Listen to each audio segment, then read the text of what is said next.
Welcome into the Frogs Today pregame show presented by Veritex Bank. Jamie Plunkett here alongside Marshall Newhouse and Coach David Bowden. We are inside the Courtside Club today because it is a little wet and rainy out there today, fellas, and we need to stay dry. Maybe the football team not so much when they get out there and get a little muddy. But, guys, we have a great show for you today. Jeremiah Donati will be along in just a little bit. Mike Golick Jr., national radio broadcaster, will be along in just a little bit as well. Very excited to break down this TCU-Iowa State game. It's the last game of the regular season, gentlemen. We have made it this far. The Frogs are 11-0, looking to have that unblemished record. Be the first team to do that since the Rose Bowl team, Marshall, which I think you're pretty familiar with there. Somewhat, yes. And, guys, as we get into this today, as we wait for our first guest, I want to hear, how did we get to this point in the season where the Frogs are 11-0?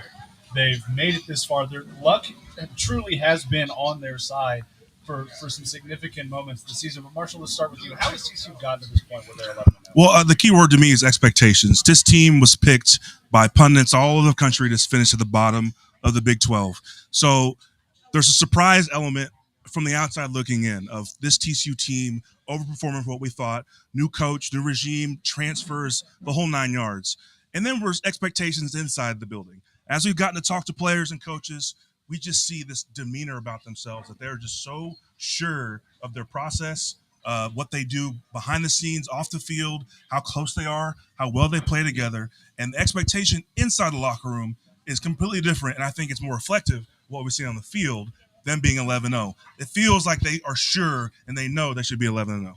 Yeah, I agree. I think you ask, how did we get here? For one, we're inside because Jamie wanted to be inside. I think Marshall and I wanted to be outside. Yeah. But going back to the team, when I look at them, really, it is the most cliche thing you can talk about. But it is rooted in truth for this football team. We talk about it a lot, but when you ask, anyone asks, hey, why is this TCU football team in this situation? It is truly a team that has adapted the one, not only game at a time, but one day at a time mentality. It's a group that really did a tremendous job ignoring the noise, and really started with head coach Sonny Dykes just saying, hey, look, we're not even going to address it during the year. We're not going to talk about it. We're not going to meet it as a staff. And that really just trickled down to the rest of the football team. And so I think when they're able to just attack every day with that 1-0 mentality, just be 1-0 on that day, have a great workout, have a great practice, all those things. And then, the holistic approach they've taken, I think, to get to this point, to be as healthy as they are, right? Yeah, sure, they're banged up, but, that's what happens when you play 10 straight weeks of football, had the early bye week. Yeah. But taking care of them from a holistic, standpoint has been the key, really, to be this healthy the last game of the year. And now we've got it. Just a few hours here on Fox. TCU and Iowa State will kick off. The Frogs trying to go 12-0 for the first time since 2010. When we come back after this break, TCU Athletic Director Jeremiah Donati will join us right here on the Frogs Today pregame show presented by Veritex Bank.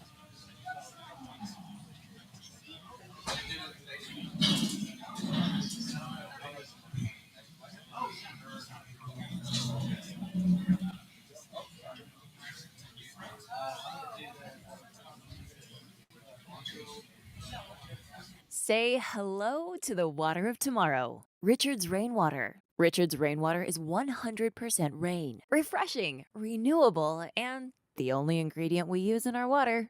Why rain? Because everyone deserves access to clean water, and rain is a 100% renewable resource available everywhere. Drink the rain.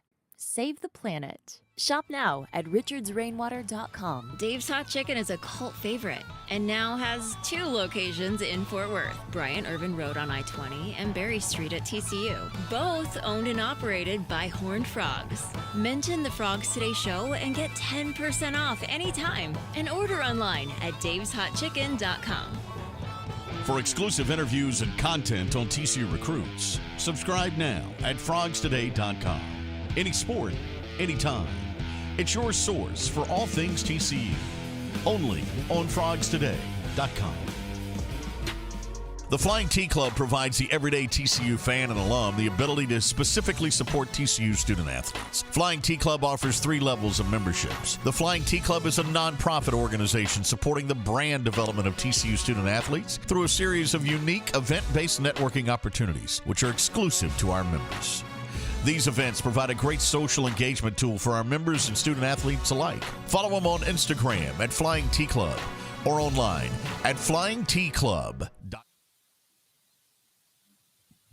Welcome back into the Frogs Today pregame show live here at the Courtside Club in Schulmeyer Arena. We're trying to stay dry today, more for the equipment, maybe for me just a little bit as well. The show presented by Veritex Bank. As always, we have our very special guest here, Athletic Director Jeremiah Donati, joining us on the set. Jeremiah, the Frogs are 11-0, looking to be the first unbeaten team in the regular season since the Rose Bowl year.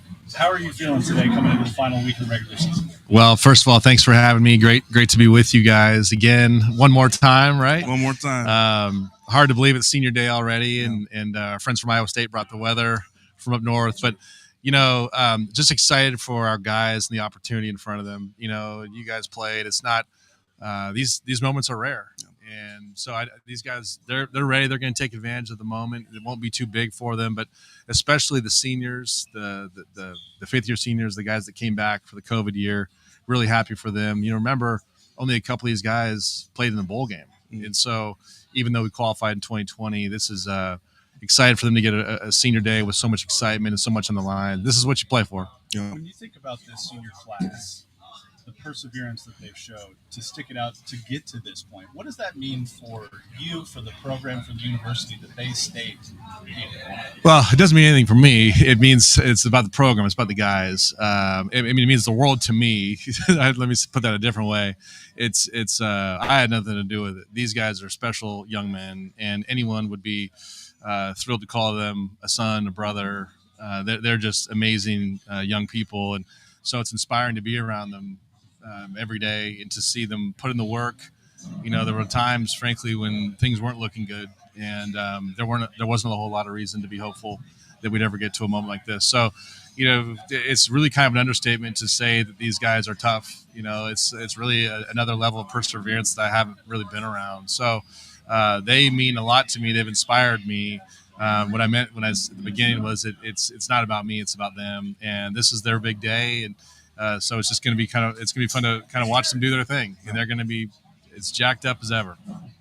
Coach Dykes has just talked about him not even mentioning the record, the undefeated, just talking about the next opponent.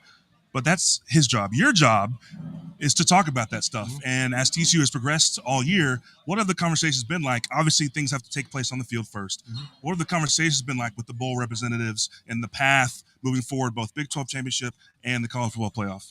Well, we know what's in front of us. I mean, you win 2 games and you're in, right? And so they're taking it one game at a time, and they should. Our team is already planning next week for Arlington. I mean, when this game is over, there's people that are going to Arlington that are going to get ready for next week. So it starts immediately once the clocks get to zeros.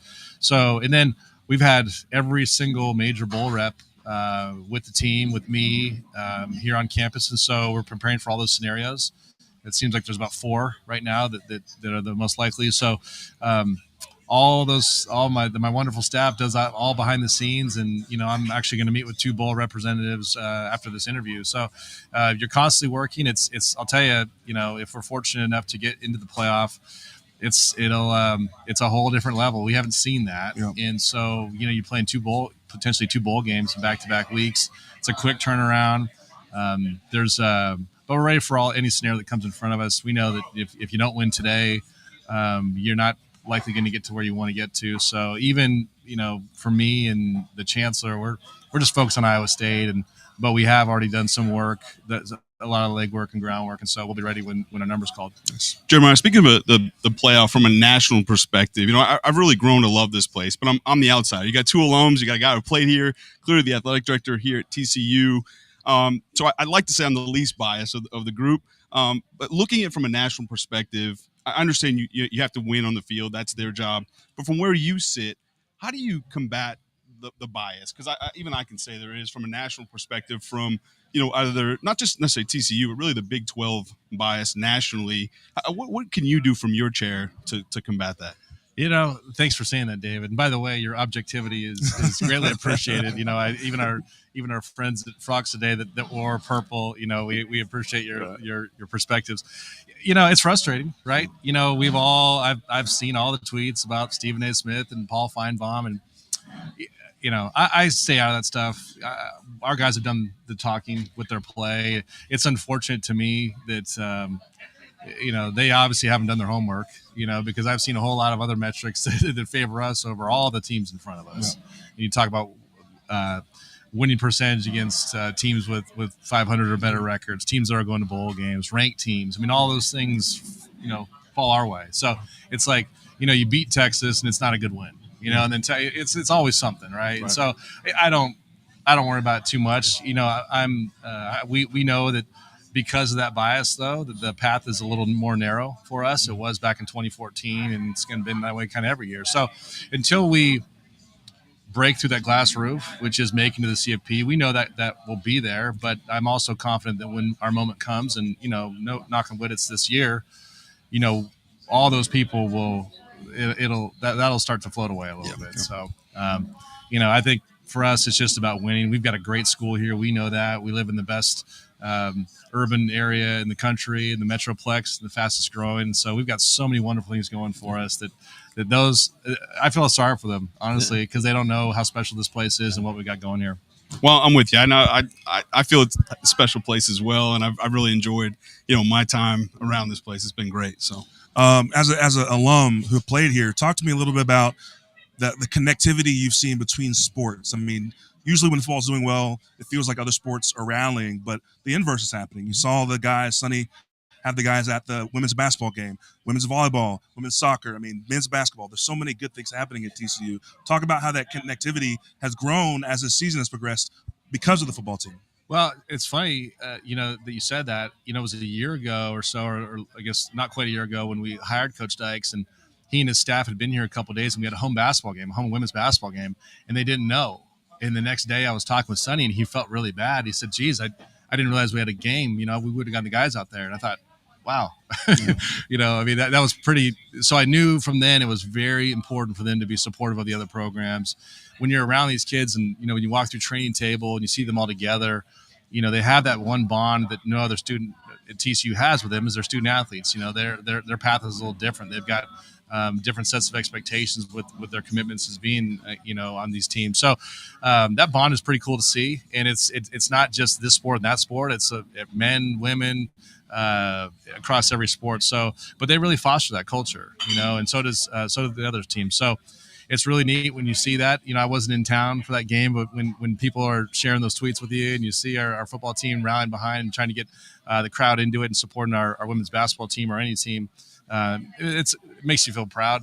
That's what we try to do. All these kids, their days will end here competitively, but you try to leave them with things that make them better humans leaving. And I think, kindness and supporting one another is just, that's an age old value you can leave here with. Yeah.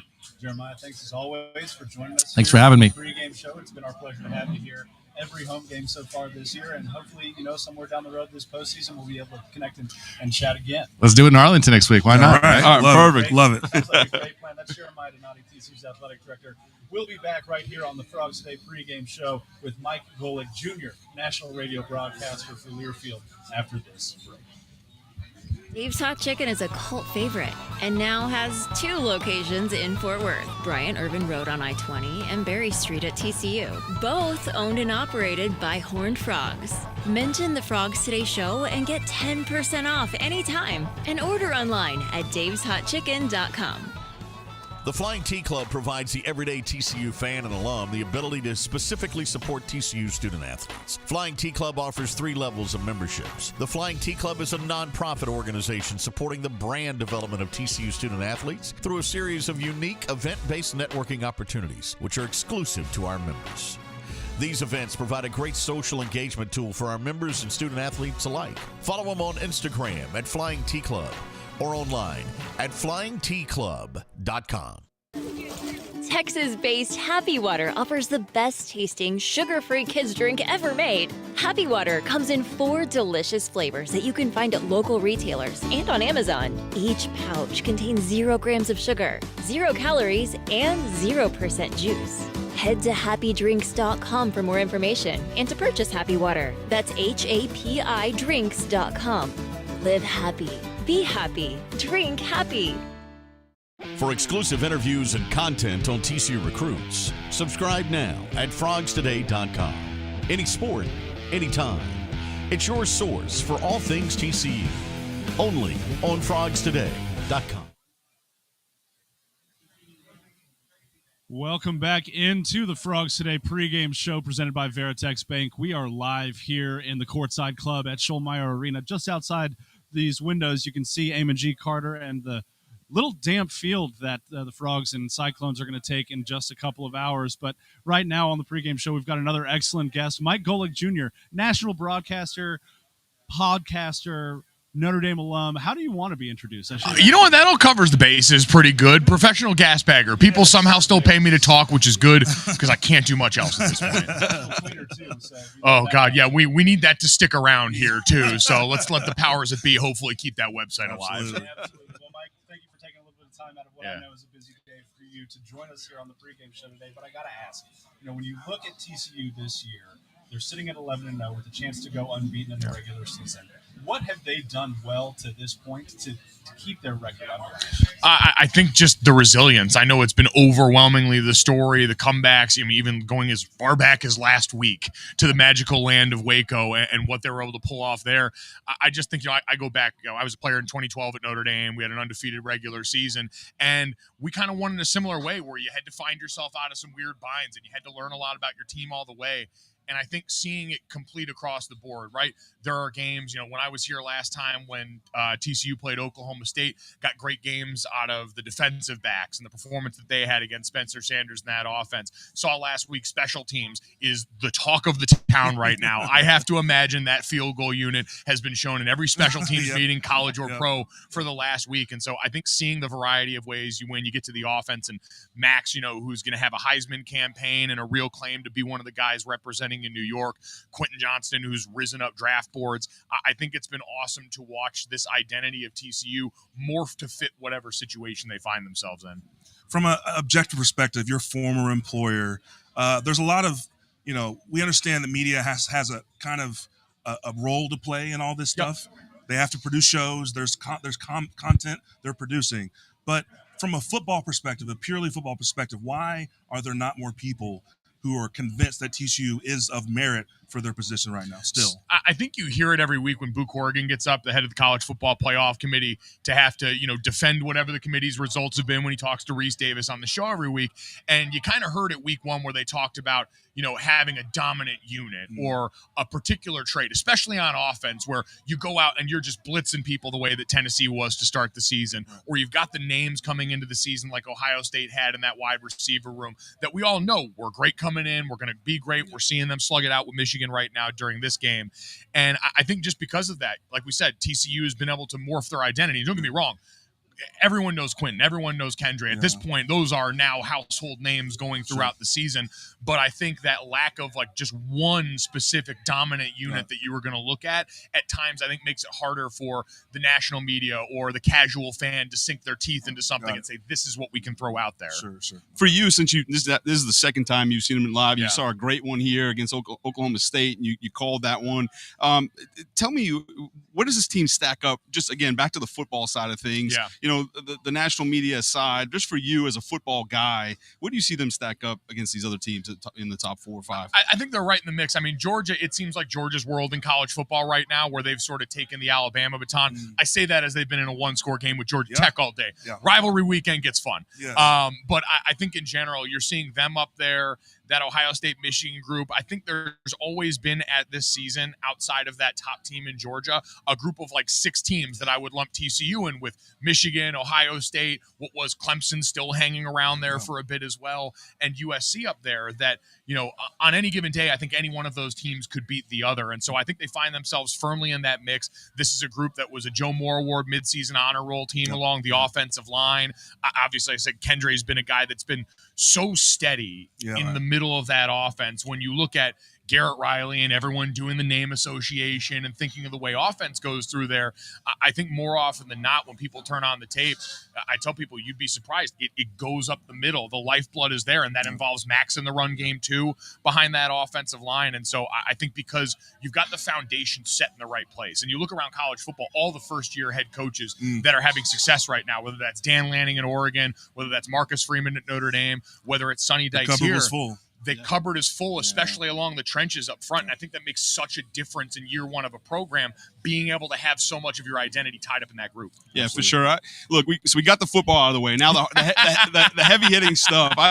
You're a fellow foodie, right? Yes. And with your job, you get to go to throughout the country in different spots. We want to talk about stacking up. Where does Fort Worth stack up on that foodie list for you? One of the best. Listen, I now, as someone who's been out here twice this season and has had a chance to go ahead and check out Joe T's and live that experience out there, I feel like now I can shepherd other people. I caught myself. I was at I forget where we even work. So many of the weeks blur together. But I'm in a rental car parking lot, and I'm sitting there in line, and I hear a woman behind me going, "Yeah, I'm going down to Fort Worth this weekend with some of my girlfriends, and they're taking me to some restaurant like Joe." I turn around and go, "Joe T. Garcia's. You're going to have a great time. Trust me there. Simple down menu, great margaritas. You're going to have an awesome time." So, no, Fort Worth's awesome. It really has been a fun city to come and to now visit with twice. It's a great note for us, college football Saturday night, that I'm here broadcasting the game on national radio with. We were pumped to come back down here. We got A&H Donuts hanging out there with us up in the booth, so we're ready to rock. Well, we're glad to have you back. That's a great kind of segue we're talking about the linemen earlier, the guys that eat. Mentioned TCU's line kind of stacks up with a lot of these teams, so why people don't seem to know that. And along those lines, the metrics that we use on a national scale the goalposts seem to move. Why is that? We're looking at TCU with strength of schedule 1, strength of record 1. Oh yeah, the FPI, which there's a lot of math. I'm not a math guy that goes into that. They're 14. Some of that stuff. Why does it fall through the cracks in the conversation, and why it depends on the team you're talking about. Why would TCU? Listen, some of it's confirmation bias, right? People want to be right about their takes that they had coming in. And for a lot of people, they did not have TCU penciled in as one of those teams there. But all of those do bode well in favor in the rooms that matter, right? Because when we talk about this TCU team in the conversation down the stretch of the end of the season, as they go, whatever happens today, if they take care of business against Iowa State, they'll be third in the next college football playoff ranking. Michigan or Ohio State's going to knock the other one out of there.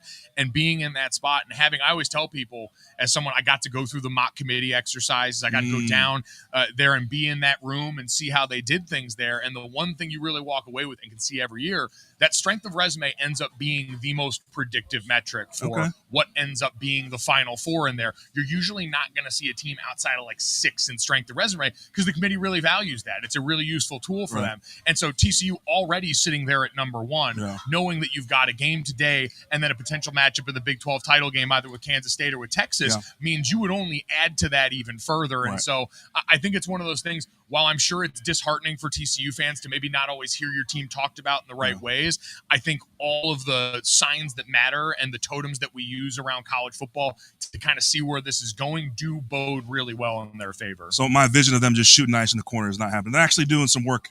I always tell people it was amazing because we did a mock committee exercise where the season had already happened. Guys that had already played, their fates were already decided, and we were slugging it out in there for 4 hours. The debates that go on, the way you go about doing it, and I walked out of there going, I couldn't imagine doing that with the future of a young person's season on the line, with these staffs that have put so much together. And so when people do bring up some of the conspiracy theories and stuff like that, I always say, these are people that care. These are people that have been around college football for a long time in one way, shape, or form. And if we cared as much about players whose future we weren't going to affect, I have to imagine that room cares an awful lot about that, even if we all bring in unconscious bias to conversations that we have. Speaking of one young player in potential future, you mentioned Max Duggan already a little bit and the potential for going to New York as a Heisman finalist. realistically, from where you're sitting, where does he stack up in that race? I think right now it's tough. I mean, we're looking at a race right now, Caleb Williams and what he's been able to put on display lately, and just how the schedule lined up for them too. We know with the Heisman, that's a part of it. 3 straight ranked games for USC to end the season in the fashion they do. 2 rivalry games with UCLA and Notre Dame that are going to draw a lot of attention. It's tough there, but I think he's going to be right in the mix up top. In part of what he's done in both aspects, run and pass. But I think him right there, you look at Caleb Williams, C.J. Stroud from Ohio State is going to be in that mix. I truly think Blake Corum, I know the injuries kind of hampered his performance today and was unfortunate last week. That guy should be in New York. So I would imagine we're probably going to be 5 deep in New York, because unless Caleb Williams goes crazy against Notre Dame tonight and people just start to really get bought into that, he's got the glow of a USC quarterback in the mix of that race, I would imagine we're probably going to be 5 deep in New York, and Max would be right in that 4 or 5 range there, where hopefully he can be one of the guys stepping out. Well, maybe your alma mater can help Max out a little bit this evening and pick Caleb Williams off a couple times. You got a prediction for that game? You know what? I actually think Notre Dame, I think I saw the line last was like 4.5 or 5.5. I think Notre Dame's got a really good chance to win that game outright. I think what you see that's given USC problems all year, they've been a very, I won't say turnover dependent, but turnover luck has been on their side for a lot of this season. Offensively, we know they're a buzzsaw, but defensively, we saw last week against UCLA, albeit a very different rushing attack. Dorian Thompson-Robinson does not live in Notre Dame's backfield. You won't see as much zone read stuff, but the Irish, going all the way back to Syracuse, have really found a rushing attack that I think can go out there and exploit that defense. You run the same game plan you did against Ohio State to start the year. Ball control, long sustained shots of Caleb Williams on the sideline. And then when it's all said and done, if you're even or better in the turnover department, you've got a defense that's probably the best that they've seen all year. Maybe throw Utah in the mix for that as well. I think they have a really good chance. Nice. And last but not least, before we let you go, Mike, TCU, Iowa State, they're playing in about an hour. What's your call for this game today? Whatever the under was set at, probably not under enough. Yeah. These are 2 teams. Listen, TCU, we know, wins close games, has the mettle to kind of keep it close to the vest in a fist fight. And Iowa State has, been on the other side of those. They've lost a ton of close games this year, but that defense, we know, has been one of the standard bearers in the Big 12, was a part of that sort of defensive revolution and shift scheme-wise, and they are built to try and stop a lot of the things that TCU wants to do. I think that's why you're going to end up seeing big game from Kendre Miller in this one. A lot of cutback runs, get offensive linemen out pulling and trying to attack those alleys of that 3-3-5 defense. But I think this one's going to be like a brisket, low and slow. Try and get this one over the line. And for TCU, it's been survive and advance all year. Style points, all that stuff doesn't matter. It doesn't matter. You're control your own destiny team right now. Go out there, take care of business against a good, well-coached Iowa State team that hasn't had the results this year. Because if you start looking ahead towards Arlington or anything like that, this is the kind of team that can absolutely come in and ruin the party. Sure. Mike, thank you so much for joining us here. We're going to let you get over to what you're doing. You can listen to Mike on the national broadcast today over on the Learfield app. He does a great job calling games every single week. Mike, thanks so much for joining us today. Thanks for having me, guys. We're comfortable with all the beef up here. It's great. It's nice and cozy. When we come back on the Frogs Today pregame show, Melissa Treebwasser is going to join the set as we begin to break down TCU and Iowa State right after this break. Say hello to the water of tomorrow. Richard's Rainwater. Richard's Rainwater is 100% rain, refreshing, renewable, and the only ingredient we use in our water. Why rain? Because everyone deserves access to clean water, and rain is a 100% renewable resource available everywhere. Drink the rain. Save the planet. Shop now at richardsrainwater.com. Dave's Hot Chicken is a cult favorite and now has 2 locations in Fort Worth, Bryant Irvin Road on I-20 and Berry Street at TCU. Both owned and operated by Horned Frogs. Mention the Frogs Today show and get 10% off anytime and order online at daveshotchicken.com. For exclusive interviews and content on TCU recruits, subscribe now at frogstoday.com. Any sport, anytime. It's your source for all things TCU. Only on frogstoday.com. The Flying T Club provides the everyday TCU fan and alum the ability to specifically support TCU student athletes. Flying T Club offers 3 levels of memberships. The Flying T Club is a nonprofit organization supporting the brand development of TCU student athletes through a series of unique event-based networking opportunities, which are exclusive to our members. These events provide a great social engagement tool for our members and student athletes alike. Follow them on Instagram at Flying T Club or online at flyingtclub.com. Welcome back into the Frogs Today pregame show presented by Veritex Bank. We've got some short commercial breaks today. We were having a good time there chatting. But as we get into this game, TCU, Iowa State, the Frogs are 11-0. Iowa State's sitting at 4-7. This feels like on paper a game where TCU should be able to maybe just take it, control the game, run away with it. But we know based on the past few times that these teams have gotten together that just simply has not been the case. Iowa State has actually won these last three matchups by an average of 21 points per game, which is a little shocking. When you look at this game just at a kind of 10,000-foot level, what does TCU need to do and be successful at today in order to get the win? You said it. I mean, on paper is different than on the field. This is one of those games that, Iowa State is not having the season they thought they were going to have, but they've taken every team in the Big 12 to the brink. They make a habit of making things messy and mucky, and they enjoy doing it. And so they are set up to do that on defense.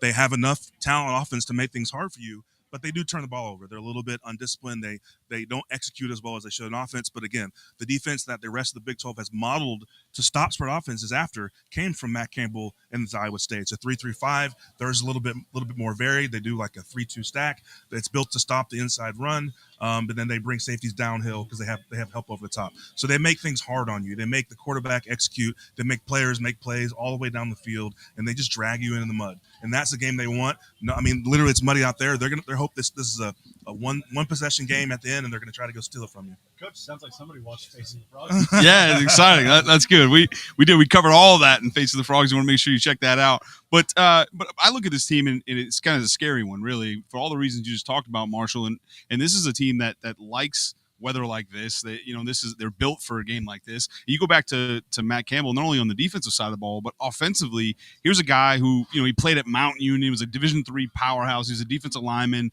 His offensive coordinator was an offensive lineman coach there as well. And so this is a quintessential Midwest football team that just want to they want to keep it close. Now, that you look at this year, they've lost, 6 of those 7 losses come from a touchdown or less, right? So they've been around close games. They just haven't got over the hump. So which worries you a little bit as well. It almost seems like they're due because they are a well-coached team. But you look out there today, and I think they're just still lacking the offensive firepower. So they don't have the guys or the horses they had a year ago to come from behind. And so you always talk about starting fast every single week. Everyone talks about that. Of course, everybody wants to start fast. But a game like this, if you look at it in the weather, if they win the toss, I wouldn't be surprised. TCU takes the ball. They try and do some trick stuff. Any kind of misdirection, even though you're on turf, you can get guys slipping on defense and go after them, maybe steal a touchdown early and jump out. If you jump out to a 14-0 lead against a team like this, I think that's where you can feel comfortable, where you can put this thing away. But if you allow them to hang around, then it's anybody's game at the end. This is a team that is built for those situations. So you want to try and jump out fast. Go ahead. So we talked about it last segment. This is a game for Kendre Miller, Amari DiMercado to take over. I mean, we've got even a third guy, part of the horsemen that we can deploy. And this is a game that the offensive line is going to have to dominate and take over. This is a game that, again, Mike Goa just mentioned, stop points don't matter anymore. You've got to just win. And if it's messy, if your jersey's dirty and muddy, all the more better. But the win is the most important thing. And you're going to have to drag them into the fist fight and see who's tougher, who wants it more. Yeah, Marshall, as an offensive lineman, does it help? I know it's a different style of the stack, right? But does it help this offensive line having seen this since camp, right? Running against this defense and just the familiarity and being comfortable in blocking this stuff. Absolutely. I mean, this is even though for the Big 12 it's become ubiquitous, this is a unique defensive front. College, it was a surprise to start seeing 3 big D linemen stacked inside that are built to just stuff lanes. We went from to spread offenses, and so the defense spread out with them. And now these guys have plugged them inside. They're playing with more athletes on the field on the back end so they can kind of run around, tackle, and cover guys. But this is a unique offense that Coach Joe Gillespie runs a little bit a different version of. But, yeah, seeing where the rotations are coming from, seeing how they're going to bring pressures, a lot of that is very similar, and it's just a shorter learning curve on a week-to-week basis. And TCU not having any buys has just not had a chance to kind of catch their breath. It's on to the next one. And so you have a little bit of an advantage because you play against this team this defense every single day in practice. Yeah, one thing I want to note about this, and not get too much into the weeds of the blocking schemes and all that, but it is important to note, if you look back inside of the evolution, I'm fond of that stuff, and you look in the Big 12 of this defense, really the first way to combat sort of those 4-eye techniques, which is lining up the inside shade of the tackles on defense, was Lincoln Riley. Lincoln Riley said, okay, we can't run zone because on the backside of zone, we can't get that guy reached, right? So they started running gap schemes, and they started running a bunch of counter, and that was Lincoln Riley's answer to it. And he really, they crushed some teams doing that, right? And so I wouldn't be surprised today as you saw a lot of pullers from the Frogs, and so they can block that backside 4-eye. That has become now the answer, and certainly, Garrett Riley's familiar with that. All right, we're going to take a quick break here on the Frogs Today pregame show. When we come back, we're going to continue our breakdown of TCU and Iowa State as Melissa Treebwasser joins us on the set. Dave's Hot Chicken is a cult favorite and now has 2 locations in Fort Worth, Bryant Irvin Road on I-20 and Berry Street at TCU. Both owned and operated by Horned Frogs. Mention the Frogs Today show and get 10% off anytime and order online at daveshotchicken.com. The Flying T Club provides the everyday TCU fan and alum the ability to specifically support TCU student athletes. Flying T Club offers 3 levels of memberships. The Flying T Club is a nonprofit organization supporting the brand development of TCU student athletes through a series of unique event-based networking opportunities, which are exclusive to our members. These events provide a great social engagement tool for our members and student athletes alike. Follow them on Instagram at Flying T Club or online at flyingtclub.com. Texas-based Happy Water offers the best-tasting, sugar-free kids drink ever made. Happy Water comes in 4 delicious flavors that you can find at local retailers and on Amazon. Each pouch contains 0 grams of sugar, 0 calories, and 0% juice. Head to happydrinks.com for more information and to purchase Happy Water. That's HAPI drinks.com. Live happy, be happy, drink happy. For exclusive interviews and content on TCU recruits, subscribe now at frogstoday.com. Any sport, anytime. It's your source for all things TCU. Only on frogstoday.com. Welcome back into the Frogs Today pregame show presented by Veritex Bank. Jamie Plunkett here alongside Marshall Newhouse, Coach David Bowden, and now Melissa Treebwasser joins us here on the set as we continue our breakdown of this TCU-Iowa State game that's coming up in just under an hour on Fox. Kickoff is at 3 p.m. Central Time. Folks, as we continue to look at this matchup specifically, when you look at TCU's defense against this Iowa State offense that has not produced at the level we've seen Iowa State produce in the past, what do the Frogs need to do, especially in these conditions, to hold that offense at bay? I would say kind of a bugaboo from earlier in the season is tackling. It's going to be sure tackling. Coming up from the secondary, linebackers going side to side, and the interior guys plugging gaps and making sure there's not yards after contact and extra plays, because this is going to be a ground and pound game. There's just no way to really air it out consistently, not to mention their offense isn't built for that. So TCU's defense, there's going to be sure tackling, rallying to the football. And then, again, Baylor showed us they ran 4 or 5 trick plays, went for 4th down 3 or 4 times. These teams have nothing to lose. And so having your head on a swivel, being aware of what could happen, and just playing a sound fundamental football, this could be the key today. Again, we talked about getting ahead, and the defense can be a big part of that, getting stops, getting them off the field, not letting sustained drive, because they want to bleed this clock. Yeah. Their goal is just to pound you, keep the clock running, keep it close, have one possession game at the end, and maybe they'll sneak one from you. So prevent them from doing that is get them off the field. Yeah, I think that they need to look at the Baylor game from last week, obviously, because, with some of that, they ran some of that 12 personnel, the 2 tight ends, and even some 3 tight end sets. So the same thing you're going to get from Iowa State today. You're going to get a lot of 13 personnel with 1 receiver on the field. And what that does is create extra gaps, right? And when you have a 3-3 stack, you've got to find a way to insert that safety down to get the extra hat down in the box, right? And so I think it's going to be key for these safeties. They did a really nice job, especially in the second half against Baylor last week. They had that counter deal where they came back and they spun the guards around. The backside safeties hung back and inserted themselves in there. And so if they can get, find a way to do that this week against all this 13 personnel, I think they'll be in good shape. I think the safeties need to show up again for this one.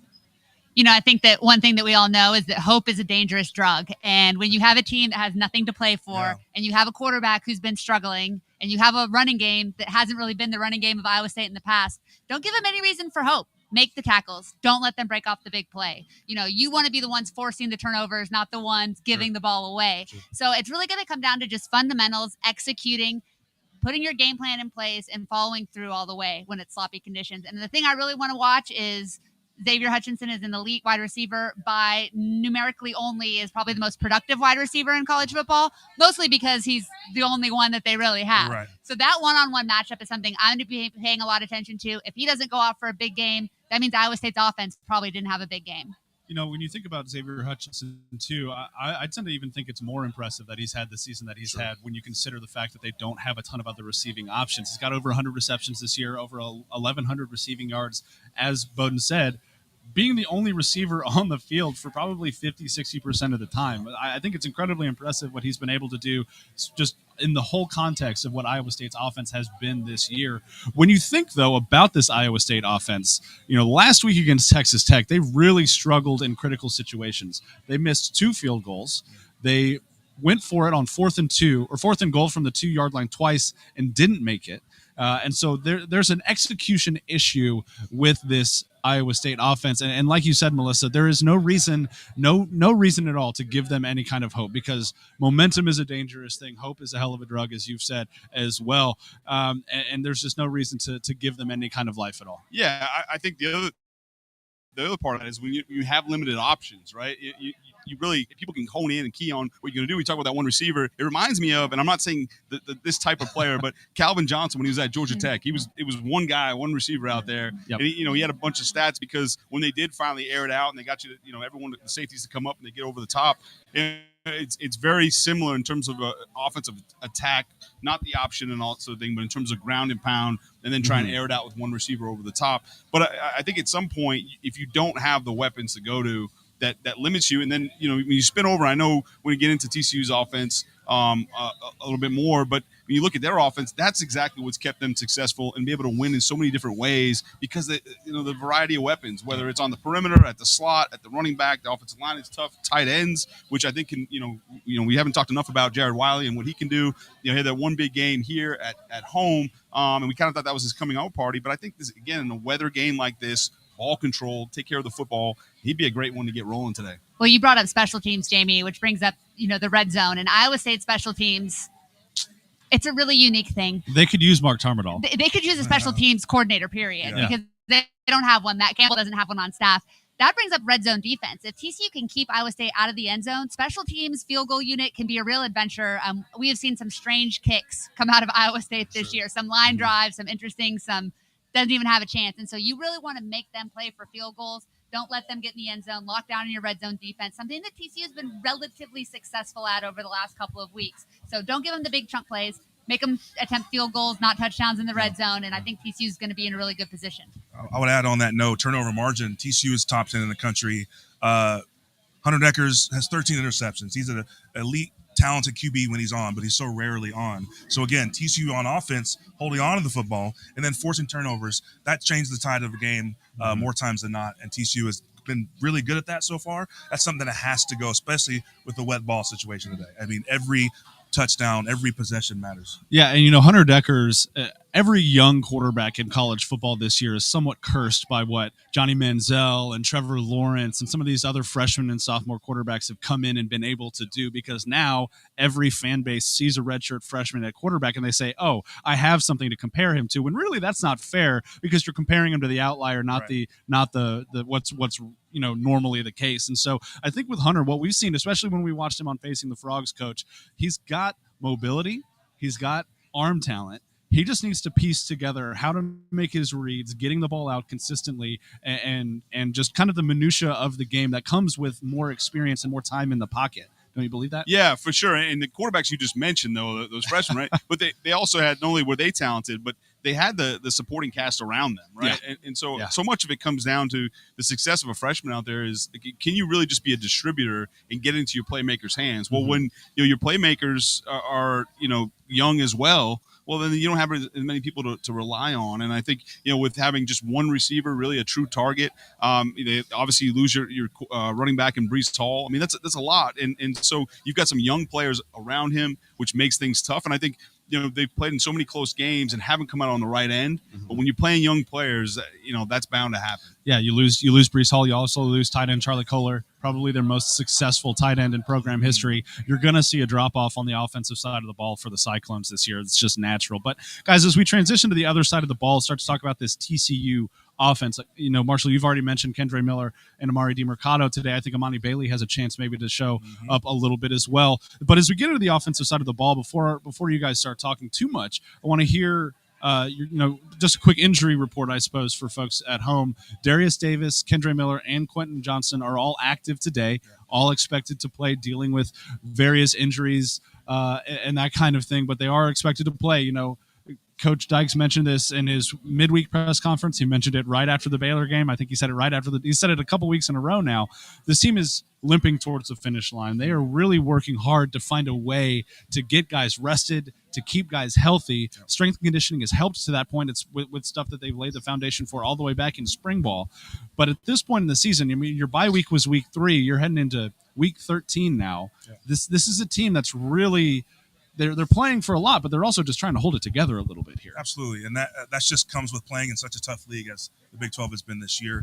And then at the end of the day, it's just what you expect when you're playing games that matter. And you have guys who have been practicing their tail off season and training camp. This is kind of what to be expected. And I'll argue TCU has had a lot of good fortune with injuries. These have been injuries, but not been significant, nothing season ending. We had Marcel Brooks go down, but nothing that's made you say, oh man, that's like a tough loss. Can they sustain that? So yeah, Quentin Johnson banged up, but he's a tough guy. He's gonna have to figure that out for himself in the next level. That's part of this contract you signed. Kendre Miller as well. These are I think these are just repetitive use injuries because these guys are just playing their tails off. They're getting a lot of snaps. They're making plays for you. And again, Darius Davis being another one. So the fact that they're making themselves available, there's this trade-off. During the week, you're probably practicing less. You're probably taking a few less reps so you can rest. But you hope with a veteran group, with guys that feel like they're mentally tuned in, that they're preparing the right way. And we have no reason to believe otherwise. And so there's a trade-off, but you hope that health plays a pivotal factor so they can kind of lift themselves up one more time to finish off this season, the regular season. And going into the Big 12 championship. Injuries are part of football. They say it's 100% that you're going to get injured at some point. TCU, as a team, has been very fortunate. And so getting these guys back in some capacity, I think, is building towards that mentality of, you're not going to be perfect, but we need guys to be available. Yeah, to me, one of the best coaching decisions Coach Dykes made all year was at the starter camp. When he came out this week and said, look, we taper things down in practice. We have about 24 period practice. And for those at home, that means they're in 5-minute blocks. And so, it's a 2-hour practice, and that doesn't include warm-ups and all those things, right? So 24 period practice. And then by the end of, this point in the year, it usually gets down to about 18 periods. Well, he made a decision. They talked to the staff, as they always do. They took over a program and said, okay, what are our strengths, right? What are the strengths of this program?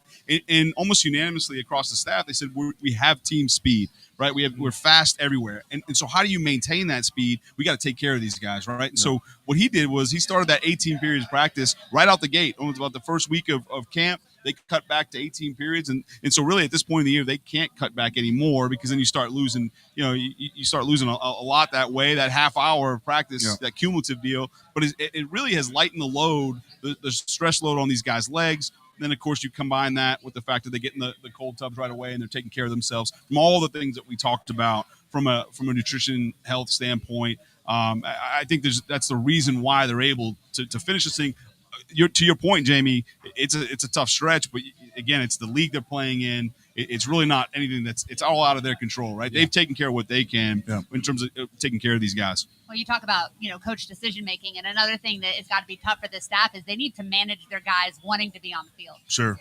Not a single player on this roster has played a game like today's or a game like next week's. They've never had the opportunity to compete for a conference championship and potentially a playoff spot. Those guys want to be out there, whether they need to be out there, whether they should be out there. I mean, how do you manage what you need to do today? You've got to win with looking at the big picture and wanting to make sure that you're healthy as possible for a Big 12 championship game too. So that's going to be interesting to see how many snaps those guys get, see how many snaps those guys are needed for, hopefully today. It's you're absolutely right. So as we kind of dig into the nitty gritty now of this offense on a day like today, where it's wet, it's cold, it's gross out there, and you kind of know what Iowa State's defense is going to present to you, what does TCU need to do on offense to be successful today? Again, it goes back to the run game, but specifically, I think this Iowa State is susceptible on the edges. They like to play the 3 interior linemen, but those guys can be reached. We call a reach block in zone when the offensive lineman is trying to reach his outside and secure an edge. I think there'll be a lot of opportunities, not technically outside zone, but split zone, where you've got action across the backfield that keeps the linebacker's eyes occupied, and that requires the offensive line to get double teams, combinations up to the second level. They play. If you look at a still shot of pre-snap on Iowa State, oftentimes it looks like they only have 5 guys in the box. Well, it's a little bit misleading. They've got safeties who are roaming around. They insert on the edge in different parts, but they're not there to begin with. So if you can get a run going and you get a guy in open space like Kendra Miller against the safety, whether he's a good tackler or not, one-on-one with Kendra Miller in open space, we'll take that. We'll take that 20 times a game. Add another 10 with DeMarcado, add another 10 with Bailey. We'll take that over and over and over again. So I think split zone as well as gap schemes. Gap schemes, you give your offensive line the chance to lean on them a little bit. That stuff starts to pay dividends in the third and fourth quarter. They're taking on double teams all day. And it's going to give the TCU offense a chance to show, not that they haven't shown it before, but show just like their level of fitness and toughness and strength. These guys are big. They're bigger than when I played. I mean, if I look and some of these guys, I'm like, they don't know what you were eating when you were 8 years old, but they've got them. They've got the size. Coach Kaz has got them in the weight room. They are strong and they're capable, and goes back to that whole idea of the Big 12 being like a weak conference. It's just nonsense. These guys are the best of the best. They're big, they're athletic, they're tough, and they're strong. And today is going to be a day that you show that. Even if the run is 2 or 3 yards, you stay with it. This is a game that you don't get spooked out of short yardage runs, because these are going to break open. It's wet out there. We talked about tackling. Being a sure tackle when it's wet is even harder. Holding on the ball when it's wet is even harder. There's so many variables that are added when there's a little moisture. And so TCU being able to kind of, over the course of 4 quarters, kind of grind it down a little bit, simplify the game, show their toughness, I think would be a huge factor in today's game.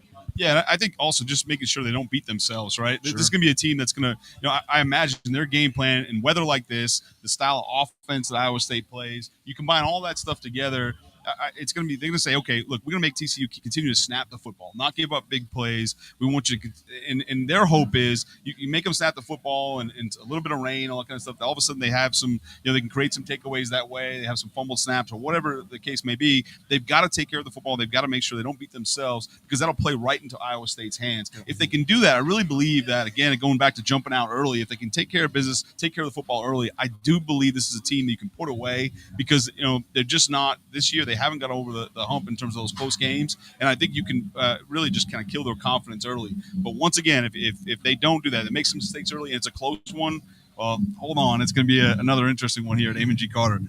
I mean, all Iowa State does is play 1-score games, right? So you want to make sure that you're not in that position, that you don't want to give them that hope at the end. I think the X factor today, we haven't talked about him in the injury report, but Max Duggan's probably not 100% either at this point in the season. We haven't seen him run a lot, but when TCU's offense has been at their best, when they've been operating at an efficient level, it's because he's been able to either move around in the pocket or get out and break up off a big scramble. I really want to see a little bit of Max Duggan running, not a lot, just a little bit of Max Duggan running. And the other big thing too, the TCU offense has struggled. They've gotten mucked down against some good defenses here the last couple of weeks, but when they have looked on, it's been in that kind of 2-minute, 4-minute drill situation.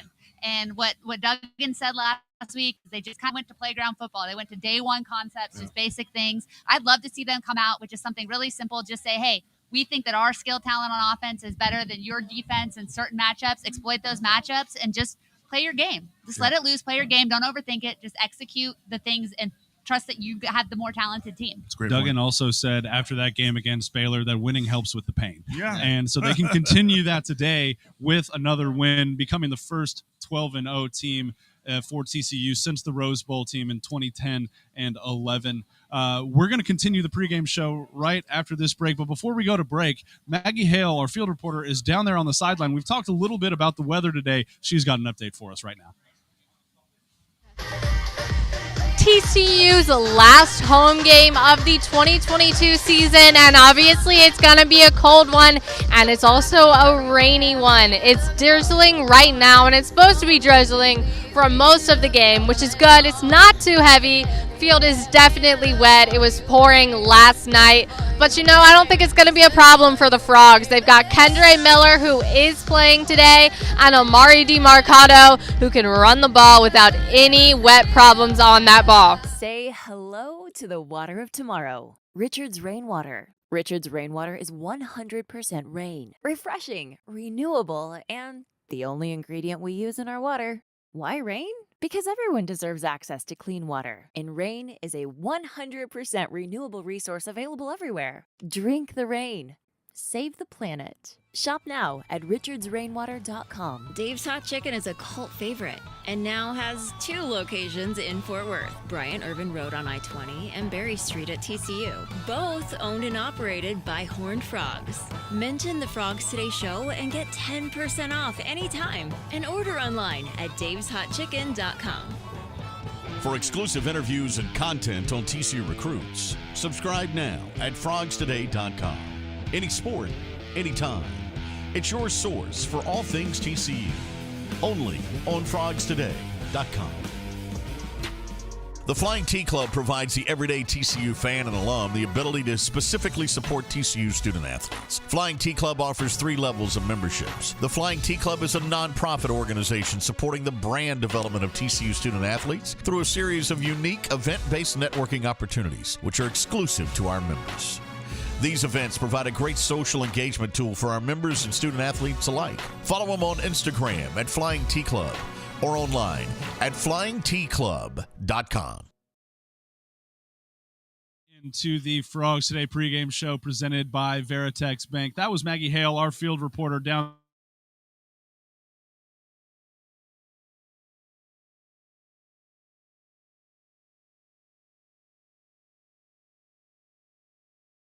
Melissa Treebwasser. Guys, as we look at this game today, we talked a lot about offense versus defense, TCU versus Iowa State. Give me your player on each side of the ball that needs to have a big day. Let's start on TCU's offense. Marshall, let's start with you. I'm going to go, surprise with the big guys, Steve Avila and John Lons, the guards. They've played exceptional all year. They've brought a physical component to the offensive line and offensive play, and I think the group goes as they go. When those guys are knocking people around, they're imposing their will, they're covering downfield, picking up their runners, that stuff sends a message. And with the Iowa State having the defense they have with big guys in the middle clogging we're going to need to get movement, consistent movement. It might not look pretty all the time. I can guarantee you it won't look pretty. How about that? But as the game goes on, there will be more running lanes. They're going to have to try to arm tackle Kendra Miller. They're going to have to try to tackle, DeMarcado in space and maybe Max running in space. So over the course of the game, I want these 2 guys to continue to impose their will, put that 320, 330-pound body on somebody. And over time, I think they'll wear things down. The offense will continue to stay on track. We hope they stay on schedule, and that'll mean really, really good things if they're having really good games in the fourth quarter, and hopefully for a TCU win. Death, taxes, and Marshall highlighting an offensive line. That's those things you can be Might not sure predictable. For me, it's actually I'm going to go Savion Williams, and the reason is you look at these receivers, and we all know Quentin Johnson is quite literally limping to the finish line. He's had that ankle nagging him for the past 3 weeks. It looks like he's good out the gate, and then he has a little bit of a setback. And then, Darius Davis, he's scheduled to play today, but we don't know exactly where he stands. And so, we saw Savion early in the year step up, especially in the red zone. He was a guy that can go to. He's got to get back to that, right? I think this is a guy who had a few drops there midway through the season. But certainly somebody that Max is confident in. He's shown the ability to do it at a really high level, and so to me, he's got to get back to really what he's capable of doing. And today would be a great day for him to show up. I might be trying to will this into existence at this point, but today, my friends, is the Jared Wiley game. Okay, all right. I watched him walk in, and Jared Wiley standing next to anyone else on TCU's offense is like me standing next to Mike Golick Jr. Like, you're not used to seeing those guys look up, but you have to look up. He is such a big target. As good as Iowa State's defense is, and knock on wood, I'm not reverse jinxing this, they are bottom of the league in sacks. And so maybe this is a game where he doesn't have to stay in, where he doesn't have to chip, where he doesn't have to help out the offensive line. In a game where the weather is a factor, where there's going to be some slipping and sliding a little bit on the field, this is an opportunity for that, attacking the middle of the field, getting some short completions, getting Max a big, huge target somewhere where he can find him. And I think this is a day that Jared Wiley is going to be a factor. That's a good one. Both Wiley and Savion Williams had big fourth quarter catches in TCU's win down in Waco last week. Would love to see more of that for the Frogs throughout the game today. Don't have to wait till the fourth quarter to catch passes, you guys. For me, Kendra Miller is going to do what Kendra Miller does. we know he's a little bit banged up. I don't know how much he's going to get used today. I'm sure he'll get used enough. But for me, the running game really comes down to Amari DiMercato today. What he's capable of doing. We have seen him take a tremendous step forward this season under the coaching of Anthony Jones Jr. coming down from Memphis, the running backs coach for TCU. Now he's done a phenomenal job, not just coaching up Kendre, but coaching up Amari DiMercato.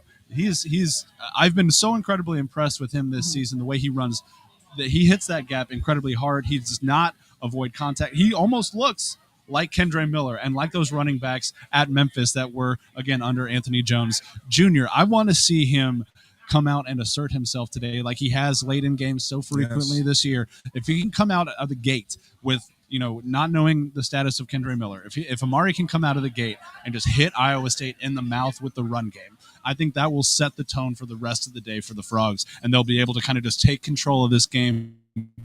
It might not be as high scoring as we want it to be. It might not the game with Amari DiMercato in the run game. I think they're going to be in really good shape. No, I like that, and you credit Amari, but also credit this coaching staff for believing in him. And, we talked to Garrett Riley, the offensive coordinator, just a week ago, and he said, it was spring football when they realized they really had something in Amari, where, when they were watching the film of the last year's team, they really weren't sure what they were going to get in him. And they said, he popped right from spring football, and for them to put the trust in them and the guy that is really smart, really mature. And he talked about when you coach a guy like that, you give him one thing once and he's got it, and that's such a luxury to have, especially at that position. Fitting to celebrate a guy on senior day that's going to graduate, I think, with a doctorate at this point from TCU. So he's got awesome. multiple pieces of paper from this university and another one, I think. So very, very intelligent guy, very smart football player, incredible in pass protection. He doesn't get enough credit for that either. But Amari DiMercato is my pick for TCU's offense. Now let's flip to the other side of the ball, guys. When you think about TCU's defense, who has to have a big day today?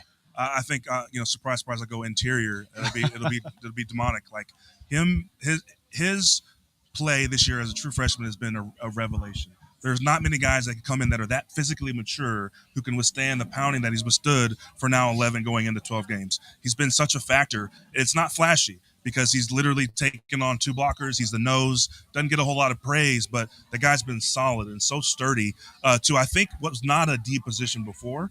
And so, again, we're talking about this being a nasty, messy, trenches kind of game. He's going to have to help control that line of scrimmage.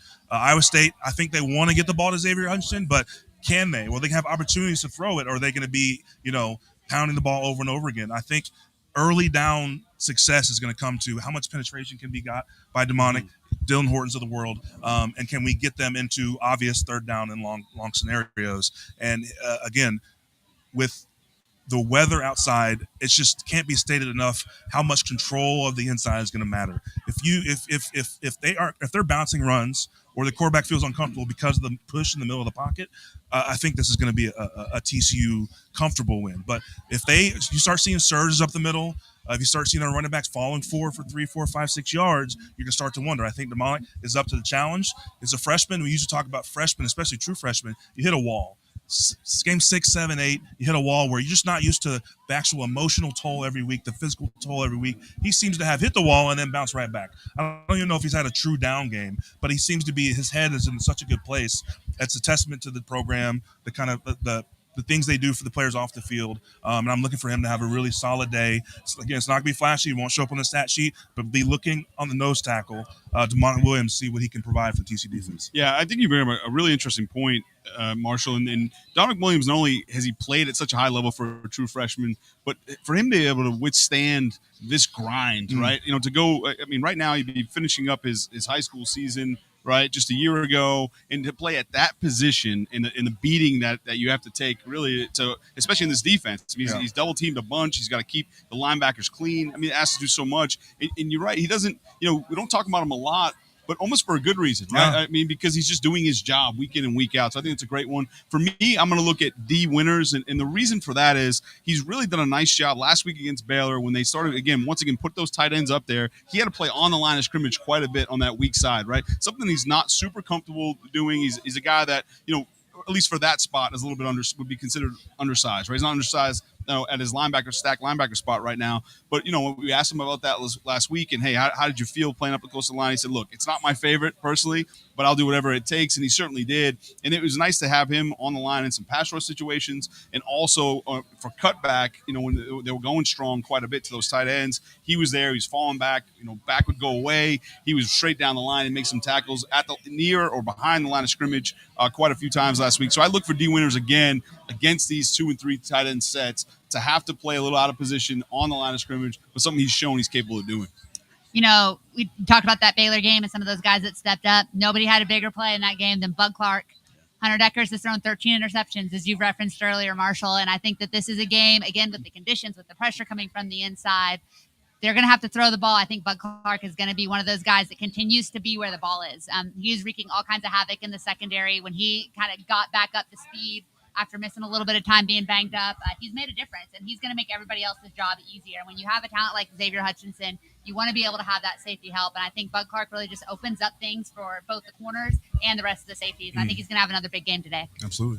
Totally agree with you. When you have a guy on the inside like Dom Williams who's totally capable of commanding double teams, that frees things up for the guys on the edge, which is why I'm going with Dylan Horton today. He's caught a lot of momentum this last month. He's had an incredible November this year. Playing great. He's playing great. And now when you have a guy who's put that on tape week after week after week for about a month, now the offensive line is thinking about multiple things. So, all right, who are we going to pay most attention to? Is it going to be Dominic Williams on the inside, or is it going to be Dylan Horton on the edge? And they're going to have to make decisions, especially with their guard play, of who that guy is going to help out with. And so I think Dylan Horton's going to have a big day today. He's going to command a lot of attention, but he's shown that he can fight through double teams. He's shown that he can get around the edge really well this last month. And so I'm hoping that he gets in there and is disruptive in the backfield for the Frogs today. Yeah, for Dylan, it's almost like that confidence just oozing out of him now. I mean, he's playing. He's got a little bit of swagger. You can see it after the play's over a little bit, right? He's pounding his chest, and rightfully so. It's one of the fun newest to watch. recipients of the Senior Bowl invite. I mean, he's getting noticed. Yes, deservedly so. Yeah, absolutely. It's a lot of trench warfare going on for the Frogs right now. They seem to be coming out on top every single time. All right, guys, as we wrap up the show today, though, I need to hear your final thoughts and score predictions on today's game. Marshall, let's start with you. I'm drawn to these games like a pig to slop. I love the messy nature that this is going to bring. I think TCU has won in so many different ways. I think they are the most battle-tested team in the country, I think, bar none. The amount of close games they've been in, the amount of ways they've had to pull through, and the grittiness of this team. This is going to be another one. It's a nasty day. We keep mentioning, but it is what it is. The rain is going to be on and off. It's a gloomy day, and I just don't, the overs at 47. They didn't picture a whole lot of rain today, but this game's not going to be a high-scoring game. But I think TCU is going to have multiple chances to put the game away and make Iowa State play from behind, make them execute, maybe get out of their comfort zone a little bit. But I still think it's a low-scoring game. I think my final tally is 24 TCU, 18 Iowa State. Yeah, for me, of course, everyone's picking low scoring, especially with the weather now and the brand and style of football of both these football teams. But for me, I just got to imagine that this offense finally gets back into a rhythm, right? I know the rain is a factor, but for me, it's really not the moisture that's a problem with throwing the football, unless it's just complete, absolute blizzard.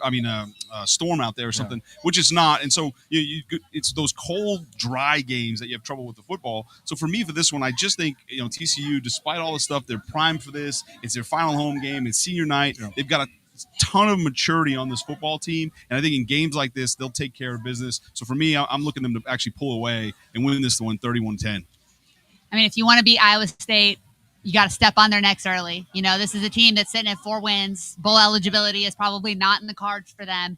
If you can take them out of what they want to do offensively and you can get after their defense a little bit early, you have a chance to make this a high-scoring game. That being said, I think this is everybody I've talked to from the Iowa State side has said you're probably going to win, but you're not going to have any fun. Right. And that is, you guys keep bringing up the weather. I'm going to be down on the field taking photos, so thank you for that. No one's going to be having any fun. Right? Yeah, thank you. Nobody's going to be having any fun today. I think in our score prediction, I put like 17-11, and it was like 3 field goals and a safety. I feel like that's kind of what we're looking at for Iowa State. I think TCU wins. I think it's another one of those one-score games, but it takes Iowa State a little bit of fourth quarter magic to make it close. I think 17-11 is what I'm going to stick with. But the Frogs have everything in front of them. They're not going to let that walk away. Look, my confidence has grown over the last 24 hours. I think when we last couple of days, actually, Coach, when we filmed yesterday's show and did our predictions on the roundtable, I think I said somewhere around TCU 24, Iowa State 13. The more that I, watched Facing the Frogs after we recorded that, went back and watched more film, listened to your interview, Melissa, on frogstoday.com with Levi Stevenson of Wide Right Natty Light, which is arguably the best blog name of all time, an Iowa State blog that you guys can go and check out, and just kind of the general confidence that comes with getting closer to game time for me. I think that TCU is going to be able to establish themselves early and eventually maybe pull away with this thing a little bit. I want to call back, though, to something that Sonny Dykes had started to say pretty much right out of the gate in his introductory press conference. TCU hadn't beaten, coming into this year, SMU, Iowa State, Kansas State, or West Virginia since 2018. He's rectified 3 of those 4 already this season. Yep. And you could tell that was a focus for him because he came in, you could tell that his assumption was TCU should beat those 4 teams every single year. And they hadn't done it in about 3 seasons. Now he has the opportunity today to go out and close out the 4th one of those that has been a loss on the ledger for TCU for the last 3 seasons and turn it into a W. I think he's got these guys ready to play. They know all of the stakes that are on the line. They know that they can't slip up. Everybody's talking about how this is kind of the playoff season. That it's really starting for TCU. It started in week 1. It's been nonstop. It's been playoffs since August for these guys because they know that they haven't been able to slip up. They're locked in. They're focused. Give me TCU 31, Iowa State 13. All right. I like it. All right, guys. This has been our final pregame show of the regular season here at Frogs Today. Pregame show presented by Veritex Bank. We hope that you enjoy watching this football game. It's on Fox. Kickoff is about 3 p.m., which is in just a few minutes. But don't fret. We're going to have this game covered from beginning to end over at frogstoday.com and on the Frogs Today YouTube channel. You can watch all of our post-game breakdowns. You can read about the game on frogstoday.com. And next week, we are going to head to Arlington and do a pregame show out at the Cowboys Stadium as TCU plays in the Big 12 Championship. We obviously don't know who they're going to be playing quite yet. We'll know that later today. By the time I think this postgame show happens, we'll know who TCU's opponent is next week. But you can check everything out about TCU athletics over at frogstoday.com. For Melissa Treebwasser, Coach David Bowden, and Marshall Newhouse, I'm Jamie Plunkett. We're going to let you go to the Frogs here right now on Fox. Go Frogs. Go